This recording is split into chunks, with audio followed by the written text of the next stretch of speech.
So, the Granblue Fantasy vs Rising pre-access beta test just started. After playing 5 hours of the game, how is it shaping up so far? Let's see! Greetings to all Gaos, both Zetsu and Nyan! Welcome to the Briar Patch! We are currently in the midst of the pre-access beta test for Rising, and basically I just wrapped up streaming about 5 hours, all of the first section of the pre-access beta, so I wanted to give some of my preliminary thoughts so far. There is quite a bit to talk about, more than I really thought, and let's get right to it. Before I really get into my thoughts, we need to talk about what was leading up to the beta. At AX, they announced that they would also release information about the beta test closer to the beta test release date, and that they did. The past few days, we have gotten some footage, some details about the game mechanics, among other different details about the characters and their movesets. And there is one particular bit of information that is highly critical to understanding why I and many other people think the way they do, be it for different reasons or in different ways. But yes, there is one critical bit of news that they announced, and that is that technical inputs and simple inputs will have no differences, and there will even be an option to turn off technical inputs. If you don't know what technical inputs are, it's basically when you do any kind of motion that goes beyond a cardinal input, such as up, down, left, right. Or, I said cardinal, so north, south, east, west. That's not really how we talk about it. Anyways, the Rising team said that those inputs, usually what you would use for a Hadouken or a Shoryuken, things like that, are not gonna be any different from simple inputs. So, you know, simple inputs are a button press or a directional press. That's the word I'm looking for. Directional.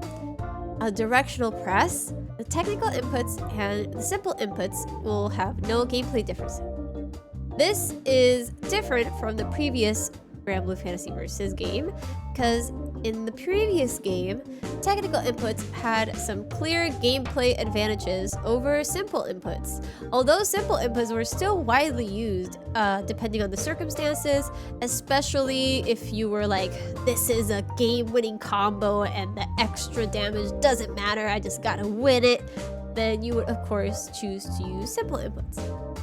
However, in this game, they have cut down all of those advantages and disadvantages to these two things, and they are very clearly trying to push people towards simple inputs, considering that you can even turn off technical inputs, right? And of course, this caused a big stir among the community for many different reasons that I won't really get into. And the Rising team released a kind of a letter, or kind of a PR statement about why they decided to make these choices. And I have to say that the reasons given aren't good. In my opinion, I don't think making all motions simple makes a game easy. While having technical inputs does add some difficulty, taking those inputs away doesn't necessarily make a game easier. If the game is balanced around it, then the game can still be quite mechanically complex and difficult. Also, modern games don't really have too many difficult inputs. The days of pentagram inputs or pretzel inputs are very far behind us now. Usually you only have quarter circle or DP motions. Those are the two main ones you really see around these days. And while the DP motion might not be intuitive, God knows that I know that, it's only one thing to learn in the fabric of a game's mechanics. So if you take that away and balance the rest of the game around not having a difficult input for DP, then the game can still be quite difficult. So, when the Rising team says they removed technical inputs due to them being too difficult, it's frustrating for many reasons. One, I don't think having one or two technical motions adds that much difficulty to a game, and number two, taking away those technical motions doesn't make the game easier. Three, it's not really motivating to new players to see that the devs think that they can't learn something when it's very demonstrably learnable. Fighting games wouldn't exist if people couldn't master these inputs. I think that they had many other possible better reasons to give for choosing to prioritize simple inputs, and they had other good points in the very same statement too. So for the record, I have zero issues with the simple inputs as long as they balance the game around it, which they clearly have. I just don't really like the reason given in their statement. But with that little bit of background info out of the way, I want to address my hands-on thoughts with the beta. All that being said, I love the feel of the game. I actually started playing with stick and switched to pad later, and I felt no need to return to playing on stick. The controls felt much more comfortable on pad, which is very surprising. I haven't played a fighting game on pad since high school, I think, at this point. Having a block button, a dash button, and a grab button, all of those felt extremely useful, and being able to alternate between technical and simple inputs easily on pad made the game feel really good. I wasn't able to really learn how to consistently do simple inputs yet. I don't have much of a comment on them specifically, but I had fun regardless, and I did use some moves almost exclusively through simple inputs. Rollback was fairly smooth. I live in Japan, so the connection to Japan's servers was seamless, but that's to be expected, I think. However, when I played on the North America servers, it was all pretty good as well, with only minor hiccups here and there. No crazy bugs or issues happened. That's pretty great. I only play Cagliostro, so I don't know about the other characters, but the movement feels fairly similar to Versus, with my muscle memory for certain combos and strings transferring over fairly well too, which is also really great. Guard break was fun to use, and in Rising, the throw tech window is ginormous, so they really incentivize you to use guard break often. Throws are weaker in this game compared to vanilla, even though you still take damage when you late throw attack. I feel like the idea is balancing offense when near point blank range. Guard breaks seem to be a really strong option up close. They're fast and you can get a full combo off of it from the follow-up. If they made throws strong as well, then the offense would be incredibly difficult to defend against. In essence, they took throws out back to let guard break shine. Guard cancel seem really good, and I also feel as though you gain meter in this game like it's nothing. I don't really know myself, but it might be similar to Guilty Gear, where you gain meter even by just moving forward. This means that long-range Zona characters feel very strong, since the moment you close the distance, they can spend the cost to get you off them and reset back to neutral.